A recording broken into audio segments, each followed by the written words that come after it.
জীবন যেমনের পক্ষ থেকে সবাইকে অনেক অনেক শুভেচ্ছা। তো দিনটা ছিল শুক্রবার।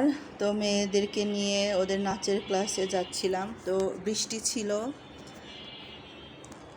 যেমন বৃষ্টি সেই রকম গরম, মানে জীবন পুরো ব্যস্ততার মধ্য দিয়ে যাচ্ছে। এত ক্লান্ত লাগছিল সেই দিন। তো পুরো রাস্তা হেঁটে যেতে পারতাম, কিন্তু আমরা রিকশায় যাচ্ছি। তো এই টাইমটা সাধারণত ফাঁকা থাকে রাস্তা। শুক্রবার ছুটির দিন হলেও আসলে সেইভাবে ছুটি কাটাতে পারে না, কারণ মেয়ের নাচের ক্লাস, গানের ক্লাস থেকে শুরু করে কোচিং থাকে, সেই কোচিংয়ে যেতে হয়। আর বাসায় তো কাজ থাকে, তারপর সেই রকম ভিডিও বানাতে পারছি না, এটা বলবো না। যে কাজ যেভাবে করতে চাই সেই কাজ যখন সেইভাবে করতে পারি না, মনের মধ্যে এমনিতেই ক্লান্তি আর অবসাদ চলে আসে। তারপর যদি পরিশ্রমের ব্যাপারটা থাকে তাহলে তো কথাই নেই। তো অনেক পরিশ্রমের দিন যাচ্ছে, অনেক বিষণ্ণতার দিন যাচ্ছে। জানি না এর থেকে কিভাবে বের হয়ে আসব, বুঝতে পারছি না। তারপরেও ভালো রাখার চেষ্টা করি নিজেকে, নিজের সাথে জড়িয়ে থাকা মানুষদেরকে। চেষ্টা তো করতেই হবে।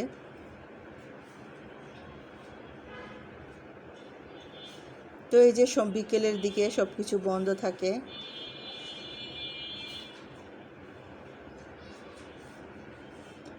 তবে রিক্সায় এই যে এইটুকু রাস্তা একটু ভালোই লাগছিল আজকে। সবসময় এই রাস্তাটা এত ফাঁকা থাকে না আমরা যখন আসা যাওয়া করি।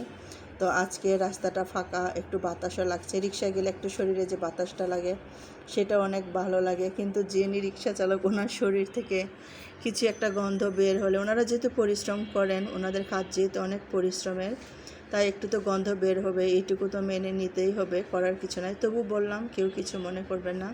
তো গন্তব্যস্থলে এসে পৌঁছেছি, মেয়েদের নাচের ক্লাসে যাচ্ছি। তবে এই জায়গায় আসলে না কিছুটা হলেও ভালো লাগে, কারণ এর পরিবেশের জন্য। এটা অবশ্য এমনিতেই পবিত্র স্থান আমাদের কাছে। তো এই জায়গাটায় আসলে শরীর মন সবই ভালো লাগে। আমার যদি মনে করেন যে একটু মনে কষ্ট লাগে, ব্যথা লাগে, এই জায়গায় যখন আসি একটু নীরবে একটু সময় কাটাই, একটু প্রার্থনা করি, একটু হলেও ভালো লাগে, একটু হলেও মনে সান্ত্বনা আসে এবং ভালোই প্রশান্তি কাজ করে। তো এখানেও রেগুলার আসতে পারি না।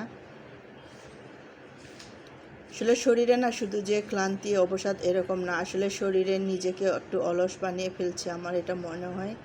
তো সেগুলো থেকেও বেরিয়ে আসার চেষ্টা করতে হবে। চেষ্টা কিভাবে করব, কিছু কিছু হতাশা, কিছু কিছু ব্যর্থতাগুলো আরও যেন ক্লান্তিগুলো বাড়িয়ে দিচ্ছে। যে পরিমাণে পরিশ্রম করে যাচ্ছি সেই পরিমাণে কোথাও কোনো সাকসেসগুলো সেইভাবে ধরাই দিচ্ছে না। মাঝে মাঝে নিজের উপরও মাঝে মাঝে অনেক বিরক্ত লাগে। মনে হয় কি একটা হয়ে হলাম, যে কোনো একটা কোয়ালিটি অর্জন করতে পারি না, এরকম লাগে।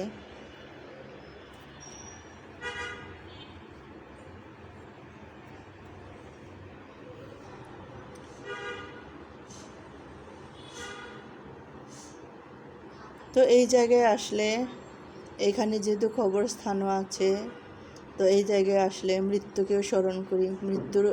মৃত্যুর মুখোমুখি হই যখন, তখন সব কিছুকেই কেমন অর্থহীন লাগে।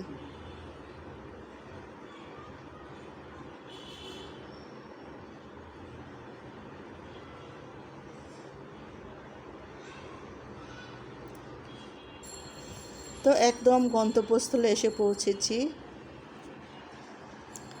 কি ভয়েস দিব, ভয়েসটাও খুঁজে পাচ্ছি না। শুধু হতাশাগুলো বের হয়ে আসে, ভিতর থেকে একটা ক্লান্তি চলে আসে।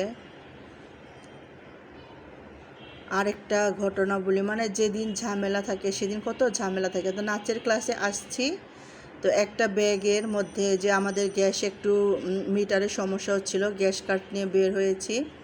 এখানে নাচের ক্লাসে আসছি, তখন বলছে যে গ্যাস ঠিক করতে আসছে লোকটা।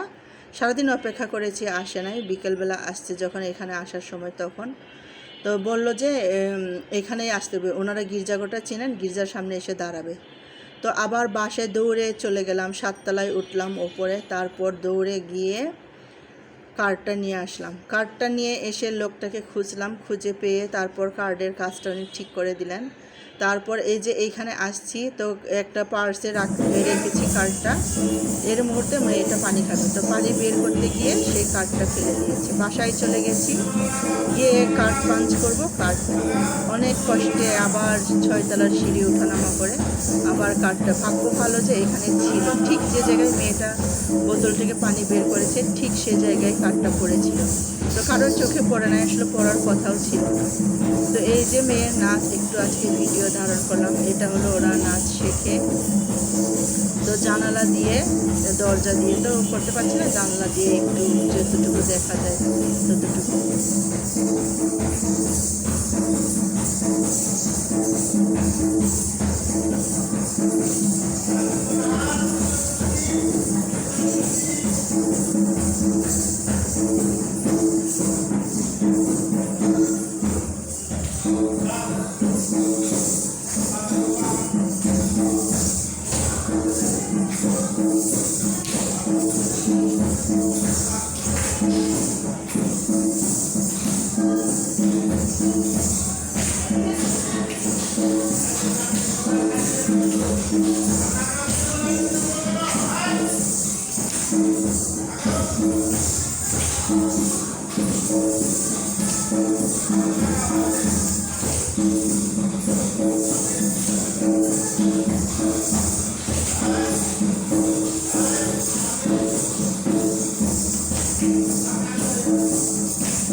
তো সবাইকে সাথে থাকার জন্য ধন্যবাদ, ভিডিওটি দেখার জন্য ধন্যবাদ। তো এই যে এই গাছটা, ফুল গাছটা অনেক ভালো লাগে, ফুল ফুটলে অনেক সুন্দর লাগে। তো আশা করি ফুল ফোটাটা দেখতে পারবো।